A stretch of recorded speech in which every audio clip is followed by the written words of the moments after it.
SSLC maths exam കഴിഞ്ഞു.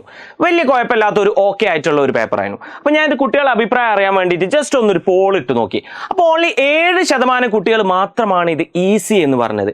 എടാ, ഇന്നലെ മാത്രം നമ്മൾ ഇവിടെ ചെയ്ത ലൈവ് നിങ്ങൾ വൃത്തിക്ക് കണ്ടു പഠിച്ചിട്ടുണ്ടായിരുന്നെങ്കിൽ ഉറപ്പായിട്ടും 72+ മാർക്ക് നിങ്ങൾക്ക് സ്കോർ ചെയ്യാൻ പറ്റുമായിരുന്നു. പിന്നെ എന്താണ് സംഭവിച്ചത് എന്നുള്ളത് എനിക്ക് മനസ്സിലാകുന്നില്ല. 93% കുട്ടികൾക്ക് എന്തുകൊണ്ട് ഇത് ഈസി ആയില്ല?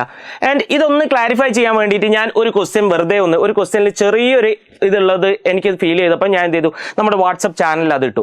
ആൻഡ് അതിൻ്റെ റിയാക്ഷൻ ആയിട്ട് ഓൺലി 20% കുട്ടികൾ മാത്രമാണ് ഇത് ചെയ്തത് എന്നാണ് മനസ്സിലായത്. ഇവിടെ ഉണ്ടായിരുന്ന പ്രശ്നം എന്തായിരുന്നു?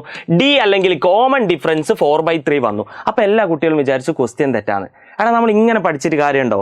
നമ്മൾ വിചാരിക്കാത്ത ഒരു വാല്യൂ വരുമ്പോൾ അല്ലെങ്കിൽ ഒരു വാല്യൂ മാറി വരുമ്പോൾ നമുക്ക് ചെയ്യാൻ പറ്റാത്ത ഒരു രീതിയിലേക്ക് നമ്മൾ പോകാൻ പാടുണ്ടോ? ഇല്ല.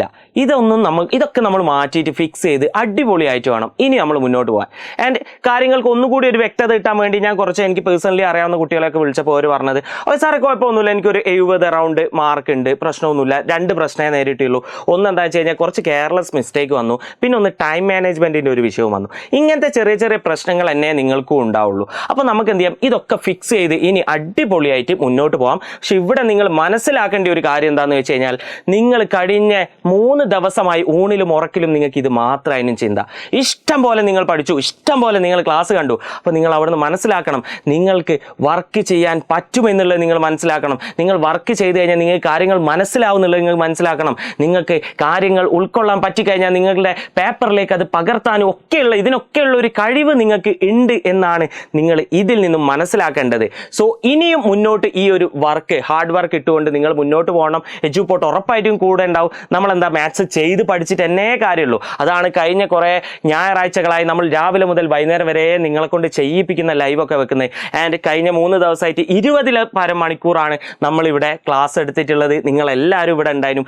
ഇനിയും മുന്നോട്ട് ഇതൊക്കെ നമ്മളെന്താണ്, ഇനി അടുത്ത ദിവസം മുതൽ ഈ എക്സാം കഴിഞ്ഞത് മുതൽ നമ്മൾ അങ്ങോട്ടങ്ങ് ഇനിയും വൃത്തിക്ക് മാത്സ് പഠിക്കാൻ തുടങ്ങും. ആൻഡ് ക്വസ്റ്റ്യൻ എങ്ങനെ വന്നാലും ഏത് രീതിക്ക് വന്നാലും ടാക്കിൾ ചെയ്യുന്ന രീതിക്കാണ് നമ്മളിത് സെറ്റ് ചെയ്യാൻ പോകുന്നത്. സോ എപ്പോഴും എഡ്യൂപോർട്ട് കൂടെ തന്നെ ഉണ്ടെന്ന് ഓർക്കുക.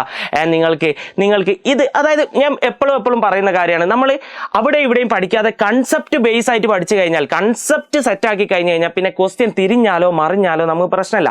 ആ രീതിയിൽ നിങ്ങളെ പഠിപ്പിക്കാൻ വേണ്ടിയിട്ടാണ് കേട്ടോ നമ്മൾ ശരിക്കും എന്ത് ചെയ്ത് കൊണ്ടുവന്നിട്ടുള്ളത്, ബൂസ്റ്റർ ക്രാഷ് ബാച്ച് കൊണ്ടുവന്നിട്ടുള്ളത്. അതിൻ്റെ ലിങ്ക് ഞാൻ താഴെ കൊടുക്കുന്നുണ്ട്. എൻക്വയറി ഫോം, അതിനെക്കുറിച്ച് എന്തെങ്കിലും നിങ്ങൾക്ക് അറിയണം താല്പര്യം ഉണ്ടെങ്കിൽ നിങ്ങൾക്ക് അവിടെ കോൺടാക്ട് ചെയ്യാം. ആൻഡ് ഒരുറപ്പ് ഞാൻ പറയുന്നു, അവിടെ നിങ്ങൾ വന്നു കഴിഞ്ഞാൽ പണിയെടുക്കാനുള്ള മൈൻഡോടെ വന്നു കഴിഞ്ഞാൽ അത് നമ്മൾ സെറ്റാക്കി തരും. ഓക്കെ, ഞാൻ ബൂസ്റ്ററിനെ കുറിച്ച് പറയാനല്ല ഇവിടെ വന്നത്.